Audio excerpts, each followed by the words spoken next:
Have you ever wondered what happens when humanity pushes the boundaries of nature too far? When the very foundation of our genetic makeup becomes so twisted that life itself becomes a nightmare? What if I told you that in 1934, a woman walked into a hospital carrying a child so genetically damaged that it would rewrite everything doctors thought they knew about human biology? This is not even just a story about medical anomalies. This is about the darkest experiment in human genetics ever recorded, and it happened completely by accident.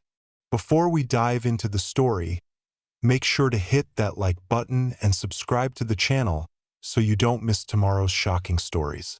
Also, drop a comment below telling us where you're watching from and what time it is there. We love hearing from our global community. The snow was falling hard that December evening in 1934 when she stumbled through the doors of St. Augustine Medical Center in rural Montana, her body swollen with child and her clothes soaked through from the storm. The night nurse, Margaret O'Brien, would later tell investigators that she had never seen anyone quite like the woman who collapsed in their emergency entrance that night.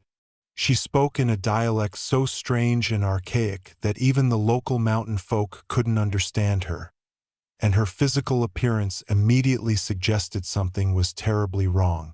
The woman's face was asymmetrical in ways that defied explanation, with one eye sitting noticeably higher than the other and a jawline that seemed to have developed at impossible angles. Her hands, trembling as she clutched her distended belly, showed clear signs of inbreeding, extra digits on both hands that had been crudely removed at some point during her childhood, leaving twisted scars across her palms. But it was her eyes that unsettled the medical staff most, vacant and unfocused, as if she existed in a world that none of them could see or understand. When the intake clerk asked for her name, the woman mumbled something that sounded like gibberish mixed with fragments of English, but she refused to provide any identification or explain where she had come from. All she would say over and over again was something about keeping the blood clean and the chosen bloodline, phrases that meant nothing to the hospital staff but would later prove to be the key to understanding one of the most horrifying genetic disasters in American history. Dr. Evangeline Ravencrest, the hospital's chief obstetrician, was called in immediately when the examination revealed the true scope of what they were dealing with. The woman was in active labor, but her pelvis was so malformed from what appeared to be genetic abnormalities that a natural birth seemed impossible. More disturbing still, preliminary examinations suggested that whatever was growing inside her womb was unlike anything Dr. Ravencrest had encountered in her 20-year career. As the medical team prepared for what would become the most challenging delivery of their lives, none of them could have imagined that they were about to witness the culmination of nearly a century of systematic inbreeding, a genetic catastrophe so complete that it would change our understanding of human heredity forever. The woman lying on their examination table wasn't just another difficult case. She was carrying the final product of America's most isolated and disturbing genetic experiment, and what emerged from her womb would haunt everyone present for the rest of their lives. To understand the horror that would unfold in that Montana hospital, we need to travel back in time to 1851, when a man named Barnabas Thorne made a decision that would doom generations of his descendants to a fate worse than death. Barnabas wasn't just any ordinary settler heading west. He was a man fleeing the consequences of his own twisted desires, and what he established in the remote wilderness of the Rocky Mountains would become America's most horrifying genetic nightmare. Court records from Jackson County, Missouri, discovered only recently by genealogical researchers, reveal that Barnabas Thorne had been quietly accused of maintaining inappropriate relationships with multiple female members of his extended family. While the charges were never formally filed due to lack of witnesses willing to testify, the whispers and suspicions had made life impossible for the Thorne family in civilized society. So Barnabas gathered his wife Martha, their 7 children, and 3 of his brothers with their families, and headed for the most isolated territory he could find. The valley Barnabas chose for their new home was perfect for his dark purposes. A natural fortress surrounded by towering peaks and accessible only through a narrow canyon that could be easily defended and completely hidden from outside eyes. Local Native American tribes had avoided the area for generations, calling it the place where spirits grow sick, but Barnabas saw only opportunity in the isolation. Here, he could establish his own rules, his own version of morality, and his own twisted interpretation of God's will. Within the first year of settlement, Barnabas had begun laying the foundation for what he called the Pure Blood Society, a religious community based on his belief that their family bloodline had been specially chosen by God for a divine purpose. He preached that mixing their sacred blood with outsiders would dilute their holy mission and prevent them from achieving the spiritual perfection that God had intended for them. What this really meant was that Barnabas was creating a justification for the systematic inbreeding that he had already been practicing back in Missouri. Martha Thorne bore Barnabas 4 more children in that isolated valley before she died under suspicious circumstances in 1858, just 7 years after their arrival.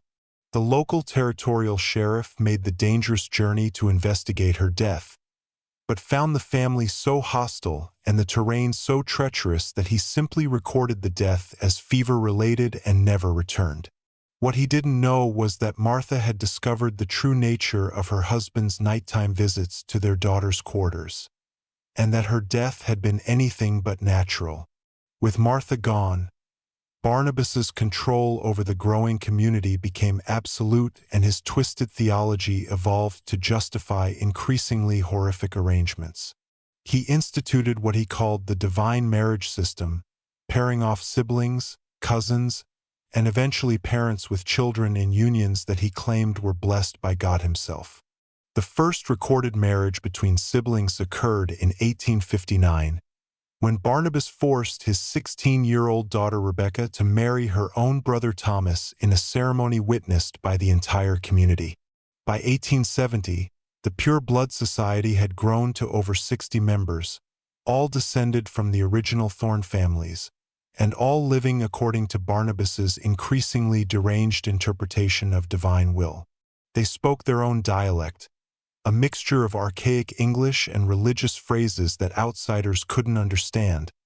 They practiced their own twisted version of Christianity, and they followed laws that existed nowhere else on earth.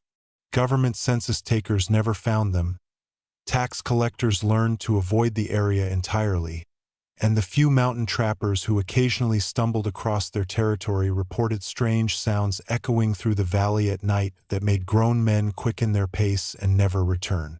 The genetic consequences of Barnabas's experiment were already becoming visible by the time of his death in 1871. Children were being born with extra fingers, missing limbs, and facial deformities that made basic functions like eating and breathing difficult. But rather than seeing these abnormalities as warnings, the community interpreted them as signs of divine favor, proof that their bloodline was becoming something beyond ordinary humanity. When Barnabas Thorne died in 1871, leadership of the Pure Blood Society passed to his eldest son Mordecai, a man whose own genetic damage had left him with severe developmental disabilities, but an almost supernatural ability to manipulate and control the increasingly isolated community. Under Mordecai's rule, what had been a twisted experiment in religious extremism evolved into something far more sinister, a systematic program of genetic destruction that would span 3 generations and produce some of the most severely inbred human beings ever documented in medical history. Mordecai had inherited more than just his father's position of authority. He had also absorbed Barnabas's obsession with bloodline purity, but where his father had maintained some connection to mainstream religious doctrine, Mordecai created an entirely new theology that would have horrified even the most radical religious sects of the time. He proclaimed that the physical abnormalities appearing in their children weren't just signs of divine favor, but actual proof that the family was undergoing a holy transformation that would eventually elevate them above ordinary humanity entirely. The community's isolation became even more complete during the 1870s and 1880s as Mordecai instituted brutal punishments for any family member caught speaking to outsiders or expressing doubts about their sacred mission. Those who questioned the divine marriage system were subjected to public beatings and forced isolation, while those who attempted to leave the valley simply disappeared, their bodies buried in unmarked graves that would later be discovered by investigators nearly a century later. During this period, the genetic consequences of systematic inbreeding became impossible to ignore, even for true believers in Mordecai's twisted gospel. Children were regularly born with conditions so severe that they never learned to walk or speak, their nervous systems so damaged by accumulated genetic mutations that they existed in a state that could barely be called consciousness. Infant mortality rates within the community reached nearly 70%, but rather than recognizing this as evidence that their practices were fundamentally wrong, Mordecai interpreted the deaths as God's way of selecting only the most spiritually advanced souls for survival. The community developed increasingly disturbing rituals around their genetic abnormalities, ceremonies that celebrated deformities as holy stigmata and incorporated the bones of deceased children into religious artifacts that were believed to hold sacred power. Mordecai himself kept detailed genealogical records that mapped every marriage and birth within the community, not to prevent genetic problems, but to ensure that bloodlines remained as concentrated as possible, maximizing what he believed was their divine genetic potential. By 1890, the average coefficient of inbreeding within the Thorn community had reached levels that exceeded those typically seen in laboratory animals bred specifically for genetic research, yet somehow a core group of individuals continued to survive and reproduce, creating successive generations that were genetic impossibilities made flesh. The children born during this period displayed combinations of physical and mental abnormalities that defied medical understanding. Some possessed extra limbs that appeared to be partially formed attempts at creating additional body parts, while others showed signs of organ systems that seemed to have developed according to entirely different biological rules. The community's language had evolved during these decades of isolation into something that was barely recognizable as English, incorporating religious phrases, made-up words, and grammatical structures that reflected the damaged cognitive abilities of many community members. Their daily routines revolved around complex religious ceremonies that often lasted for hours and involved practices that would have been considered barbaric by civilized standards, including the consumption of blood from newborn infants and rituals designed to transfer genetic blessing from one generation to the next. Most disturbing of all was Mordecai's systematic documentation of breeding pairs and genetic outcomes, records that read like the notes of a mad scientist rather than the spiritual leader of a religious community. He tracked which combinations of relatives produced the most desirable mutations and arranged future marriages based on his twisted understanding of genetic inheritance, treating human beings like livestock in a breeding program designed to maximize abnormality rather than health or happiness. The turn of the 20th century marked a horrifying milestone for the Thorn community as the fourth generation of systematic inbreeding produced children, whose genetic damage had reached levels that challenged the very definition of human survival.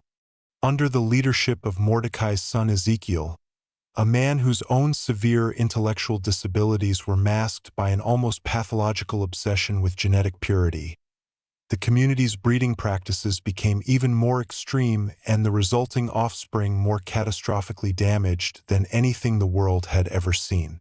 Ezekiel Thorn had assumed leadership of the Pure Blood Society in 1895 when his father died during what community members described as a divine seizure, though modern medical analysis of surviving testimonies suggests Mordecai likely suffered from a brain tumor caused by the same genetic mutations that plagued the entire bloodline.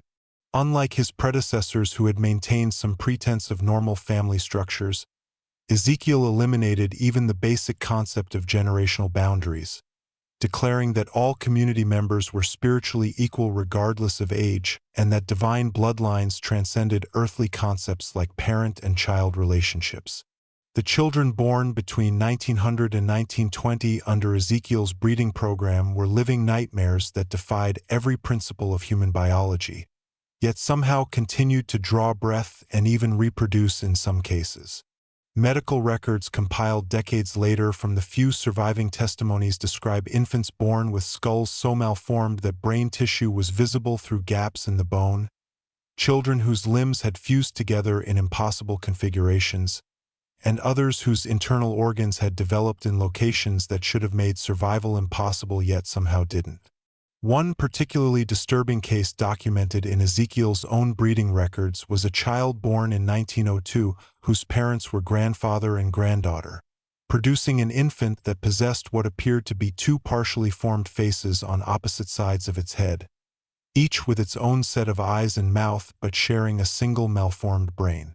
The child lived for nearly 3 months, during which time Ezekiel proclaimed it a divine miracle and used its existence to justify even more extreme breeding experiments with closer genetic relationships. The community had by this time developed elaborate religious ceremonies around the birth of severely deformed children, treating each new horror as proof of their spiritual advancement and incorporating the most damaged individuals into their religious practices as living saints. Children who couldn't walk were carried from ceremony to ceremony in specially constructed wooden frames, while those who couldn't speak were believed to be communicating directly with God through their silent suffering. It was during this period of escalating genetic catastrophe that Seraphina Thorne was born in 1915, the product of a union between her uncle Jeremiah and her Aunt Ruth, who were themselves the children of siblings. Seraphina's birth was celebrated as a miracle within the community because, unlike many of her generation, she appeared relatively normal at first glance, though closer examination revealed the subtle signs of genetic damage that marked every member of the fourth generation. Seraphina was born with a severe cleft palate that made speaking difficult and eating nearly impossible during her early years. Her left arm was significantly shorter than her right and ended in a hand with only 3 functioning fingers, and her cognitive development was severely delayed compared to children from genetically normal populations.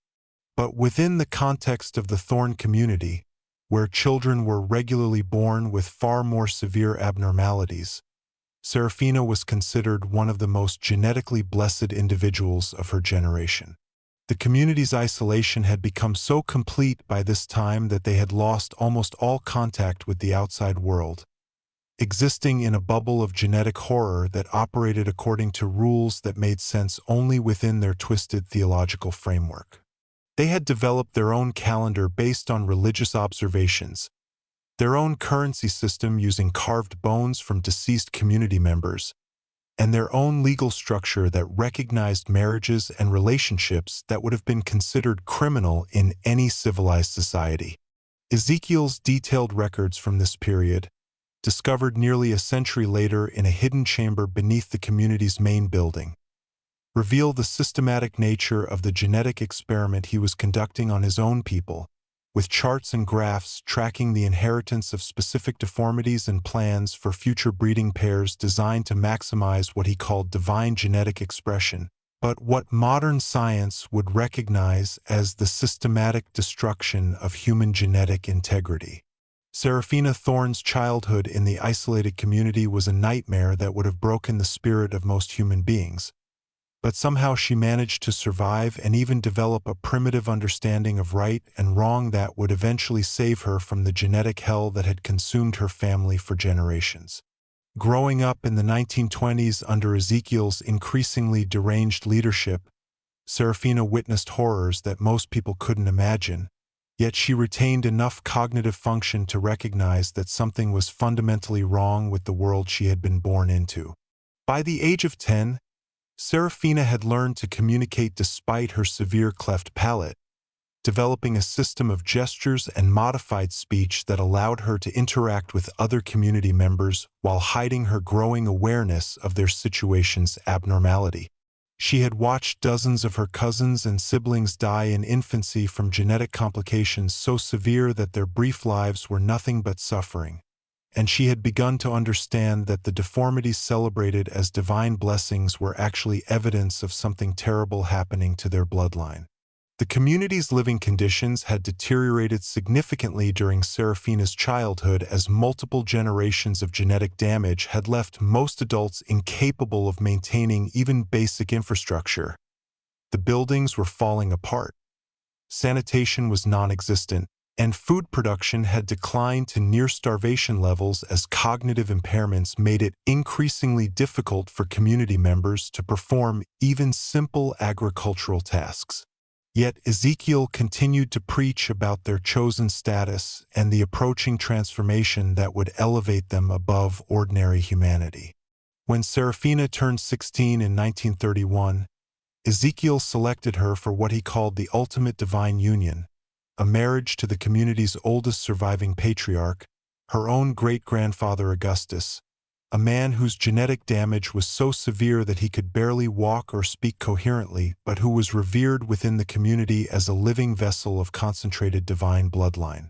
The wedding ceremony was conducted according to the community's twisted religious traditions, with Serafina dressed in a gown made from the burial shrouds of deceased children, and Augustus supported by wooden braces that helped him remain upright long enough to complete the ritual.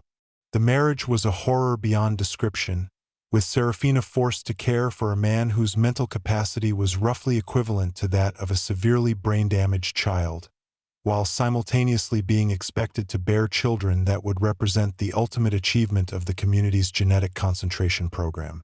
Augustus had already fathered children with multiple family members over the decades, producing offspring so severely damaged that most died within hours of birth.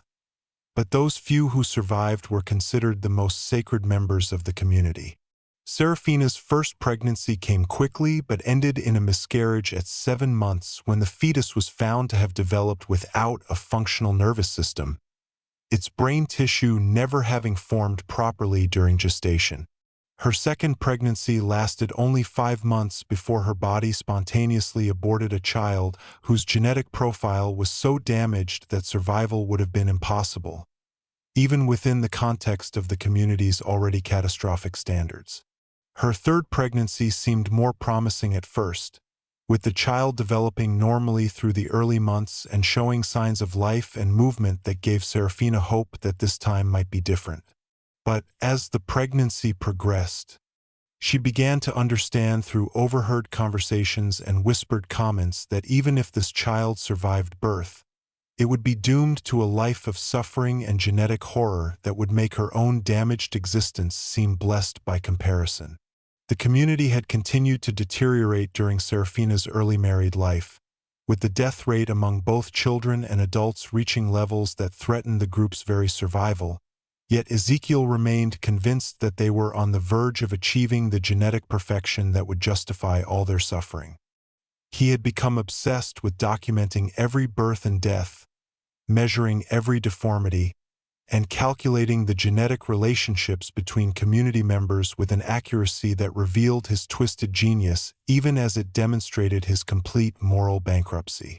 It was during the final months of her third pregnancy that Serafina experienced what she would later describe as a moment of divine clarity, a sudden understanding that the child growing inside her deserved a chance at life outside the genetic prison that had trapped her family for generations, and that she had the power to break the cycle of horror that had defined their bloodline for nearly a century.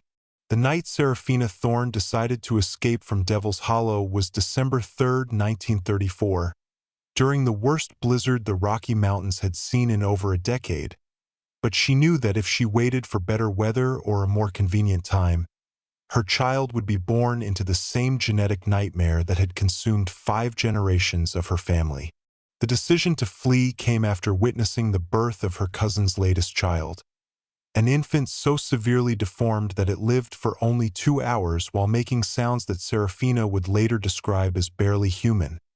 And she realized that her own unborn baby faced the same horrific fate if she remained in the community. Serafina had been planning her escape for weeks, secretly gathering supplies and studying the mountain passes during her daily walks. But she knew that her heavily pregnant condition and the community's constant surveillance made success nearly impossible.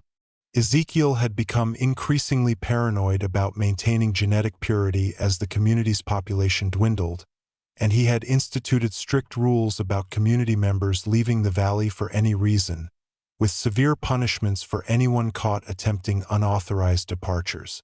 The night of her escape, Serafina waited until the blizzard had reached its peak intensity, knowing that the severe weather would provide cover for her departure, while also making tracking impossible for anyone who discovered her absence.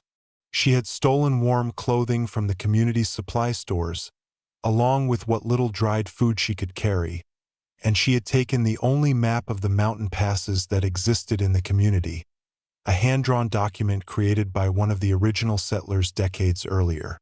Her journey through the mountain wilderness was a nightmare of cold, exhaustion, and constant fear that would have killed most people in her condition. But Serafina was driven by a maternal instinct so powerful that it overrode every survival instinct her damaged mind possessed. She walked for 3 days through terrain that experienced hikers would have considered impassable, surviving on melted snow and the few scraps of food she had managed to bring with her, while her unborn child moved restlessly inside her womb as if sensing the danger they both faced. The physical challenges of the escape were compounded by Serafina's own genetic limitations.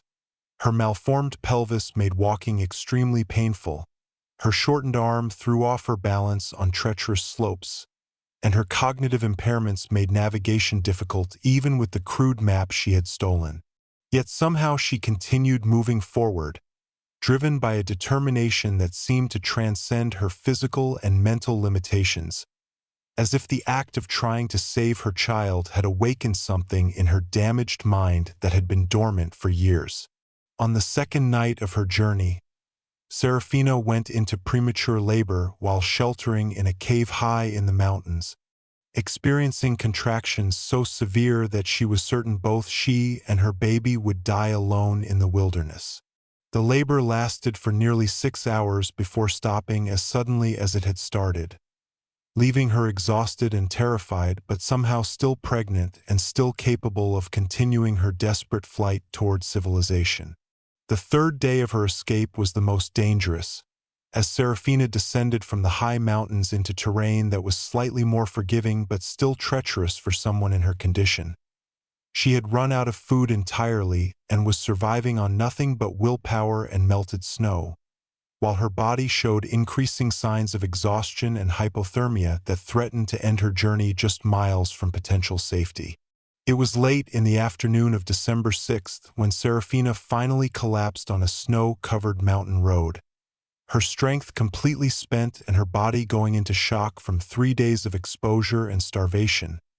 But her timing was miraculous because just minutes after she lost consciousness, a traveling merchant named Henrik Volkmann came around the bend in his horse-drawn wagon and discovered what he initially thought was a frozen corpse lying in the middle of the trail. Volkmann, a German immigrant with medical training from his years serving in the Great War, immediately recognized that Serafina was not only alive but heavily pregnant and in desperate need of immediate medical attention.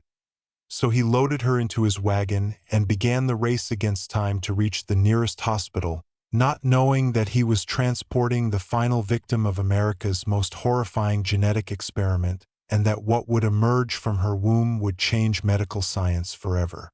When Serafina arrived at St. Augustine Medical Center, Dr. Evangeline Ravencrest had already been working for 14 hours straight delivering babies and treating patients, but nothing in her extensive medical career had prepared her for the case that Henrik Volkmann brought through their doors that snowy December evening.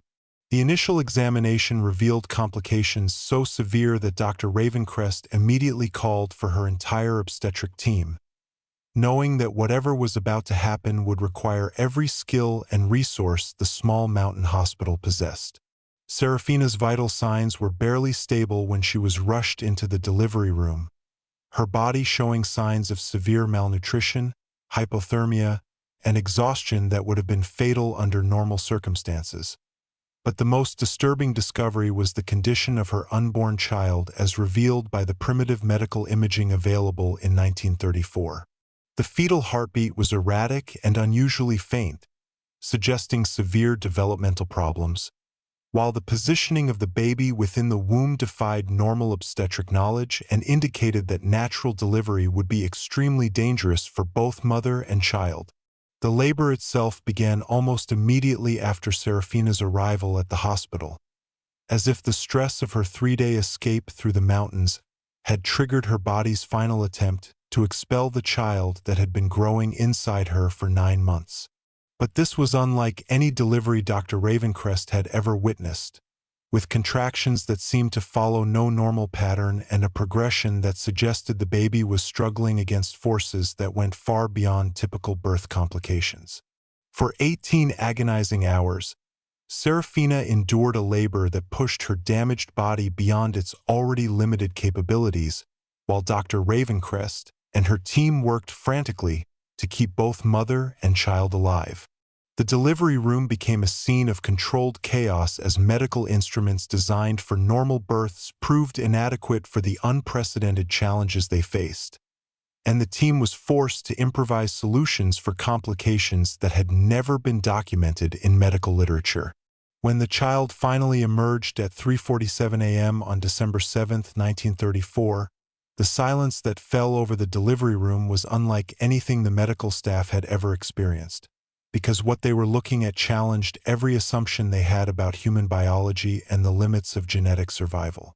The infant was technically alive, with a heartbeat and breathing patterns that registered on their instruments, but its physical form was so far removed from normal human anatomy that several nurses had to leave the room to avoid fainting.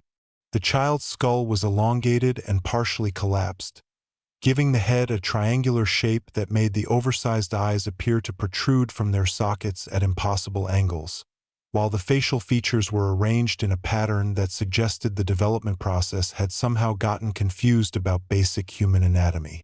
The left arm was completely absent, ending at the shoulder in smooth skin that showed no evidence that a limb had ever been intended to develop there, while the right arm possessed what appeared to be 9 fingers arranged in 2 distinct clusters that functioned as separate hands. Most horrifying of all were the child's legs, which had fused together from the hip down into a single mass of flesh that contained what X-rays would later reveal to be 3 separate and incomplete skeletal systems, creating a limb that was neither functional nor recognizable as human anatomy. The skin covering this fused appendage was translucent enough that the underlying bone structure was clearly visible, showing a complexity that defied medical understanding and suggested that the child's genetic blueprint had been so damaged that normal development had become impossible. But the external deformities were only the beginning of the medical nightmare that Dr. Ravencrest and her team were witnessing, because as they performed their initial examination of the newborn, they discovered that virtually every organ system in the tiny body was either severely malformed or positioned in locations that shouldn't have been compatible with life. The heart was beating, but its rhythm was so chaotic and irregular that it seemed to be operating according to entirely different biological principles, while the lungs were so underdeveloped that each breath was a struggle that appeared to cause the infant physical pain. The child's nervous system showed the most disturbing abnormalities of all, as it displayed no response to light, sound, or physical touch, existing in a state that could barely be called consciousness while its damaged brain struggled to maintain even the most basic biological functions. Dr. Ravencrest realized that she was looking at the end result of something that went far beyond medical complications or birth defects. She was witnessing the ultimate consequence of genetic damage so severe that it challenged the very definition of human survival, and she knew that whatever had created this tragedy was unlike anything the medical world had ever encountered. Dr. Evangeline Ravencrest knew immediately that she was dealing with something far beyond the scope of normal medical practice. So within hours of the horrific delivery, she placed an urgent call to Dr. Lysander Blackwood at the University of Colorado, a pioneering geneticist who had been studying hereditary disorders in isolated populations throughout the American West. When Dr. Blackwood arrived at St. Augustine Medical Center 2 days later and examined the barely surviving infant, his first words were a whispered prayer followed by a declaration that would change the course of genetic research forever, that he was looking at the most extreme case of genetic compression ever documented in human history. Dr. Blackwood's initial examination of the child revealed genetic markers that shouldn't have been possible in any naturally occurring human population, with DNA analysis showing that the infant's parents had shared over 87% of their genetic material, a level of similarity that approached what would be found in identical twins yet had somehow resulted in successful reproduction. The implications of this discovery were staggering because it suggested that somewhere in America, a population had been practicing systematic inbreeding for multiple generations with a consistency and intensity that had never been recorded in medical literature. While the medical team worked desperately to keep the infant alive using primitive 1930s medical technology, Dr. Blackwood began the delicate process of questioning Serafina about her background and the circumstances that had led to her child's condition. Speaking through her severe cleft palate and obvious cognitive impairments, Serafina slowly revealed fragments of a story so disturbing that Dr. Blackwood initially refused to believe what he was hearing. But the genetic evidence made denial impossible. Serafina's broken testimony painted a picture of a community that had existed in complete isolation for over 80 years, practicing marriage customs that violated every principle of human genetics while developing religious beliefs that celebrated genetic abnormalities as divine blessings. She described a valley hidden in the Rocky Mountains where her great-great-grandfather had established a society based on keeping their bloodline pure, and where each generation had married closer relatives than the one before until the very concept of genetic diversity had been eliminated from their population. The most chilling aspect of Serafina's account was her description of the systematic nature of the community's breeding practices, with detailed records kept of every marriage and birth, and careful planning to ensure that genetic material remained as concentrated as possible within the bloodline. She spoke of community leaders who treated human beings like livestock in a breeding program, arranging marriages between parents and children, siblings, and even grandparents with grandchildren, all in service of what they believed was a divine mission to create genetically pure human beings. Dr. Blackwood's investigation into Serafina's family history revealed a genealogical nightmare that defied every principle of human genetics, with family trees that looped back on themselves in impossible patterns and showed coefficients of inbreeding that exceeded what was typically seen in laboratory animals bred specifically for genetic research. The mathematical analysis of her bloodline suggested that by the time of her child's birth, the effective population size of her community had been reduced to the equivalent of fewer than 10 individuals, despite the actual presence of dozens of people. The infant's brief life provided Dr. Blackwood with unprecedented opportunities to study the effects of extreme genetic compression on human development, and his findings would revolutionize understanding of hereditary disorders while providing crucial insights into the minimum genetic diversity required for human survival. Blood samples and tissue analyses revealed patterns of genetic damage that had accumulated over multiple generations, creating a cascade of developmental problems that affected every organ system in the tiny body. Most disturbing of all was Dr. Blackwood's discovery that the community's breeding practices had created what amounted to a new subspecies of human being, one so genetically isolated from the normal human population that reproduction with outsiders would have been extremely difficult even if it had been attempted. The child represented the terminal point of a genetic experiment that had been running unchecked for nearly a century, producing human beings who were barely recognizable as members of our species. As the infant struggled to survive its first days of life, Dr. Blackwood worked frantically to document every aspect of its condition while also trying to understand how such a genetic catastrophe could have occurred in 20th century America without detection by medical or government authorities. His research would eventually lead to the discovery of the thorn community and the most comprehensive study of human inbreeding effects ever conducted, But for now he could only watch in horror as the ultimate consequence of genetic isolation fought a losing battle for survival in their primitive medical facility. Based on Serafina's fragmented testimony and Dr. Blackwood's genetic analysis, Montana territorial authorities launched an unprecedented expedition in March of 1935 to locate the hidden thorn community that had produced the most inbred child in medical history. But what they discovered in that remote mountain valley was far worse than anyone had imagined possible. The search party, led by Deputy Marshal Samuel Krensky and accompanied by Dr. Blackwood and a team of medical investigators, spent 3 weeks following Serafina's escape route backwards through treacherous mountain terrain before finally locating the narrow canyon that served as the only entrance to what locals had once called Devil's Hollow. The first sign that they had found the right location came when Scout James Thunderhart, a local Native American guide, discovered fragments of homemade clothing and crude religious artifacts scattered along a mountain trail, followed by the unmistakable evidence of human habitation in an area that should have been completely uninhabitable during the harsh winter months. As the search party descended into the hidden valley, they began to understand why the location had remained undiscovered for over 80 years, as the natural rock formations created a perfect barrier that concealed the community from outside view while providing protection from the elements that had allowed the Thorne family to survive in complete isolation. What they found in the valley itself was a scene of devastation that would haunt every member of the expedition for the rest of their lives, because the community had not simply been abandoned, it had collapsed under the weight of its own genetic impossibility, leaving behind evidence of a human tragedy so profound that several investigators had to be removed from the site due to psychological trauma. The ramshackle buildings that had housed 5 generations of the Thorne family were still standing but completely empty, filled with the detritus of a society that had descended so far into genetic madness that normal human existence had become impossible.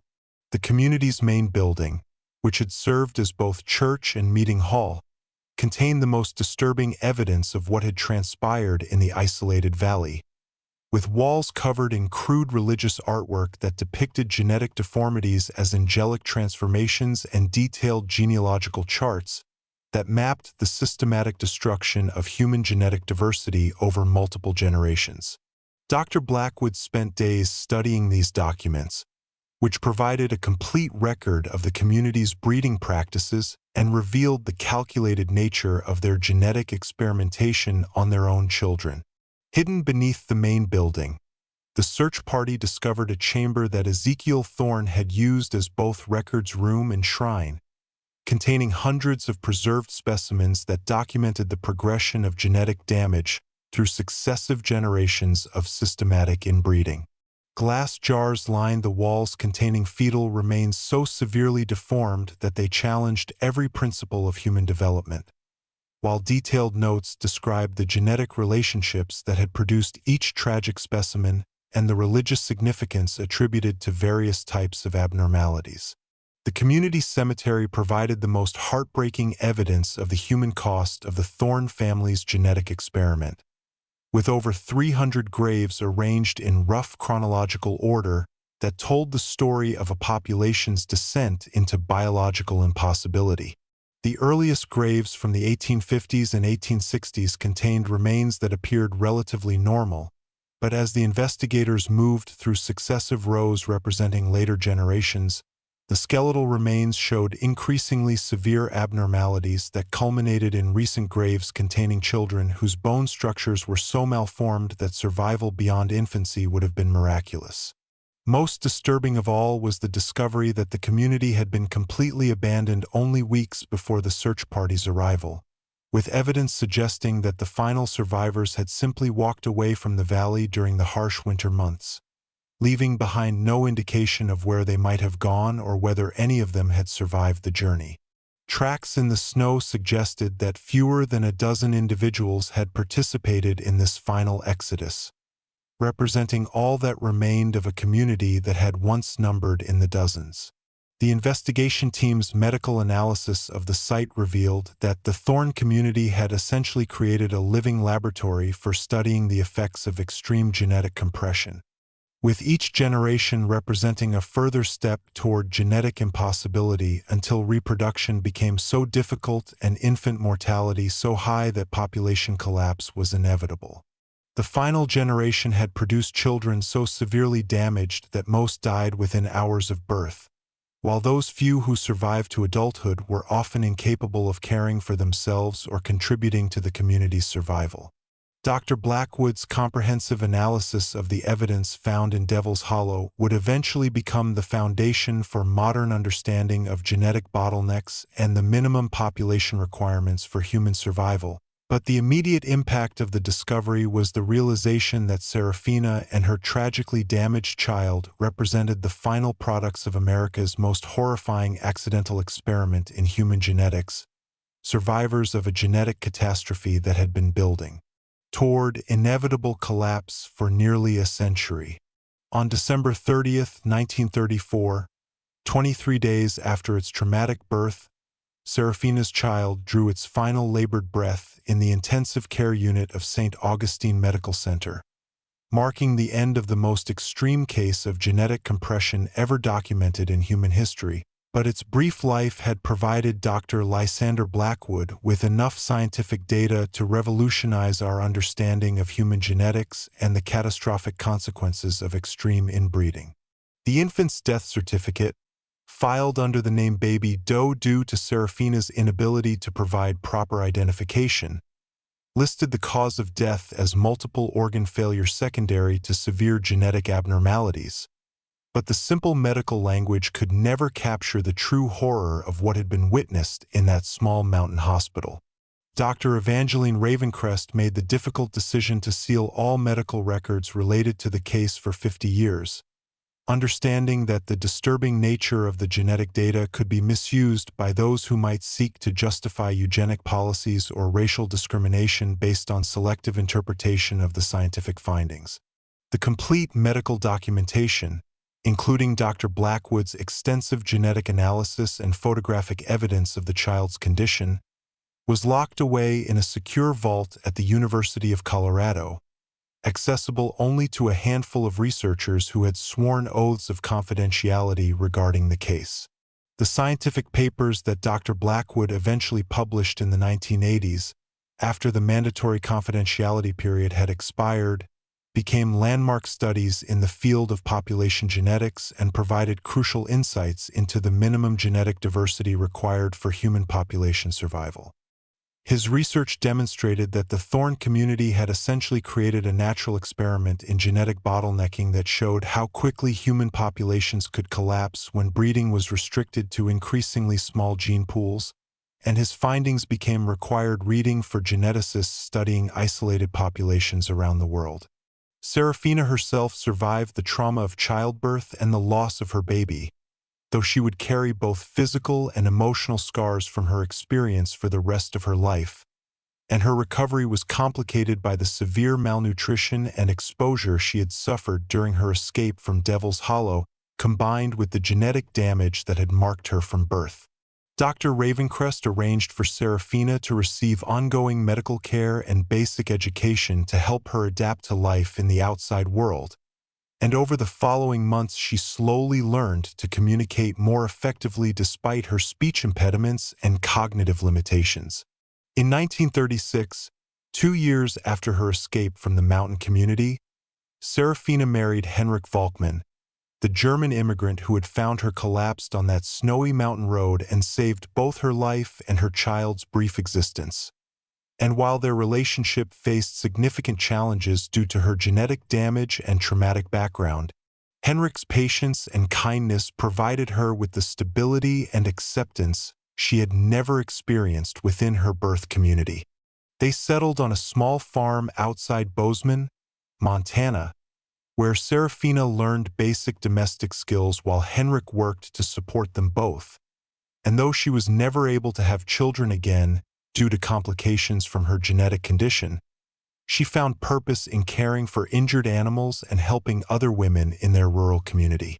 The broader impact of the Thorne case extended far beyond academic genetics research, as Dr. Blackwood's findings influenced public health policies regarding genetic counseling and contributed to the development of programs designed to identify and assist isolated populations at risk for genetic disorders.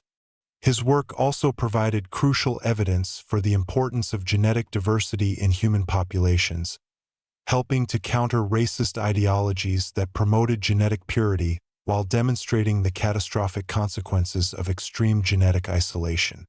Modern genetic research has continued to reference the Thorne case as the most extreme example of human inbreeding effects, with computer models using data from Serafina's child to predict the genetic consequences of various population bottlenecks and to establish minimum viable population sizes for human survival.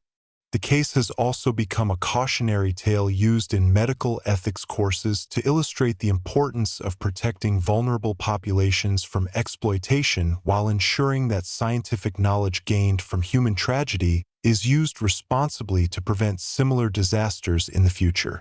The abandoned valley where the Thorne community had existed for over 80 years remained uninhabited and largely forgotten until the 1970s, when it was finally designated as a historical site and scientific preserve, though public access remains restricted due to both the difficult terrain and the sensitive nature of what occurred there. Researchers occasionally visit the site to study the long-term environmental impact of the failed community, while the preserved buildings and cemetery serve as a stark reminder of the human cost of genetic extremism. Today, nearly 90 years after Serafina's desperate flight through the Rocky Mountains, her story continues to serve as both a scientific landmark and a moral cautionary tale about the importance of genetic diversity, human dignity, and the dangers of isolation in all its forms. The most inbred child ever born lived for only 23 days, but its legacy has shaped our understanding of human genetics and helped prevent similar tragedies from occurring in isolated communities around the world. If this story has moved you or made you think about the importance of genetic diversity and human connection, please hit that like button and subscribe to our channel for more incredible true stories from medical history. Let us know in the comments what you think about this tragic case and how we can learn from the mistakes of the past to build a better future for all humanity.